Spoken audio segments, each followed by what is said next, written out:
స్వార్థ రాజకీయాల్ని తరిమి కొట్టి స్వచ్ఛమైన పాలన అందించడానికి ప్రజారాజ్యం ఆవిర్భవించిందని యువరాజ్యం నేత పవన్ కళ్యాణ్ అన్నారు.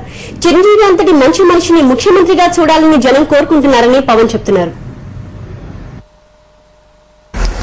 అందరికీ నా హృదయపూర్వక నమస్కారాలు. నేను ఒక చిన్నప్పటి నుంచి కూడా చిన్న దిగువ మధ్య తరగతి కుటుంబాల నుంచి వచ్చాను. నేను మా ఫాదర్ ఒక హెడ్ కానిస్టేబుల్ స్థాయి నుంచి నేను చూసుకుంటూ వచ్చాను. మా ఫాదర్ని, మా తండ్రిని ఇలా చూసినప్పుడు చాలా అవకాశాలు అందరు కొద్ది మందికి సమాజంలో ఎందుకు కొద్ది మందికి అవకాశాలు లభిస్తాయి, అందరికీ సమానమైన అవకాశాలు ఎందుకు లభించాయి ఒక విద్య విషయంలో కానీ చదువు విషయంలో కానీ అనుకునేవాడిని. ఎందుకంటే కొంతమంది సమాజంలో అడ్వాంటేజెస్ అంటే కొంచెం అడ్వాంటేజ్ పొజిషన్లో ఎక్కువ మంది ఉంటారు. ఇలాంటి పరిస్థితులు నేను ఒక సమానమైన సమాజం కావాలని కోరుకునేవాడిని. కోరుకున్నప్పుడు ఒకవైపు చూస్తే తాళాల పుస్తకాలనేమో నేను చదువుకున్న టెక్స్ట్ బుక్స్ లోనేమో చాలా మంచి ఎంతమంది త్యాగాలు చేస్తే మన స్వాతంత్రం వచ్చిన చదువు అనేది నాకు కనిపిస్తా ఉన్నది పుస్తకాల్లో చూస్తే.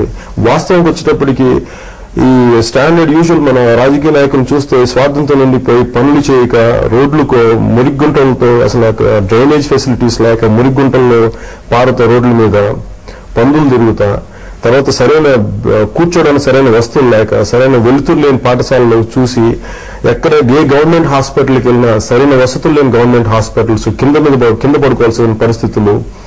అలాగే నేను ఎప్పుడు కూడా రోడ్డు మీదకి వెళ్ళినప్పుడు నా సిస్టర్స్ తోటి వెళ్ళినప్పుడు వాళ్ళని ఏడిపించే టీచర్స్ ఒక భద్రత లేని సమాజం ఉండేది చిన్నప్పుడంతా. అదే రాను రాను చూసి మారుతున్న సమాజం కొంచెం బెటర్మెంట్ వస్తుంది, కొత్త ప్రభుత్వాలు వచ్చినాయి. నేను అనుకుని చూస్తున్నప్పుడల్లా ఇంకా సెల్ఫిష్నెస్ స్వార్థం పెరిగిపోయిన వ్యక్తులు రాజకీయ నాయకులు ఉన్నారు, నిజంగా ప్రజాసేవ చేయాల్సిన వ్యక్తిత్వం లేని వ్యక్తులు రాలేకపోయారు అనేది నేను అనుకుంటా ఉండేవాడిని. మరి రాను రాను లాస్ట్ ఒక 5-8 years గా నేను 10 years గా నేను రెగ్యులర్ యాజ్ అన్ యాక్టర్ ఒక నటుడుగా నేను చూస్తున్నప్పుడు రైట్ ఫ్రమ్ ఒక యాసిడ్ దాడుల దగ్గర నుంచి ఒక ఆడపిల్ల బయటికి వెళ్ళి ఇంటికి తిరిగి రావాలంటే అమ్మాయి క్షేమంగా లేదు. అలాగే ర్యాగింగ్ చూస్తుంటే పిల్లల్ని దారుణంగా స్టూడెంట్స్ దారుణంగా హింసించేసి చిన్న పల్లెటూరు నుంచి వచ్చే కుర్రాళ్ళకి భద్రత లేకుండా ఇలాంటి పరిస్థితుల్లో ప్లస్ ఎప్పుడు చూడ అధిక ధరలు ఒకవైపు ఏమో చంద్రబాబు నాయుడు గారు లాంటి వ్యక్తి ఆయన హెరిటేజ్ ని బాగు చేసుకున్నారు, కానీ విజయ డైరీ లాంటి దాన్ని మూసేసే పరిస్థితి తీసుకొచ్చారు. నాకు అదే అర్థం, ఒక రాజకీయ నాయకుడు ముఖ్యంగా ప్రభుత్వ సంస్థలని పురోభివృద్ధి చేయాల్సింది కానీ దాని స్థాయిని పడేసి దాన్ని ఫెయిల్ అయిపోయేలా చేసి హెరిటేజ్ కంపెనీ ఎందుకు ఎదుగుతుంది అని చూసేటప్పటికి ఒక్కొక్క స్వార్థంతో నిండిపోయిన రాజకీయ నాయకులను చూసి even for example Rajasekhara Reddy గారి మీద నాకు నేను చూసేటప్పుడు మనం ఈ రోజున బాంబే బ్లాస్ట్లు జరుగుతున్నప్పుడు ఈ రోజు మనం అందరూ నిందించాం అందరినీ, ఎందుకు వీళ్ళందరూ ఇంతమంది టెర్రరిస్టులు ఎలా వచ్చేసారు, ఉగ్రవాదులు ఎలా దాడులు చేశారని చూస్తే దానికి కారణం మనకున్న స్టాండర్డ్ పొలిటీషియన్స్ రాజకీయ నాయకులు ఎలా ఉన్నారంటే, ఉదాహరణకి మనసు ఎందుకు జరగదని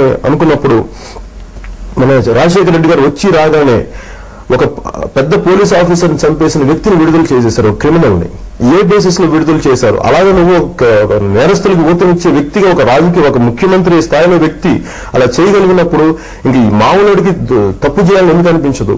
ఇవన్నీ చూసి నాకు విసిగిపోయి ఎక్కడ నేను కూడా ఎందుకు కామ్గా ఉండాలి, నేను కూడా ఎంత మౌనంగా ఉండాలి, ఈ సమాజంలో నాకు బాధ్యత ఉంది, నేను ఒక పౌరుణ్ణి.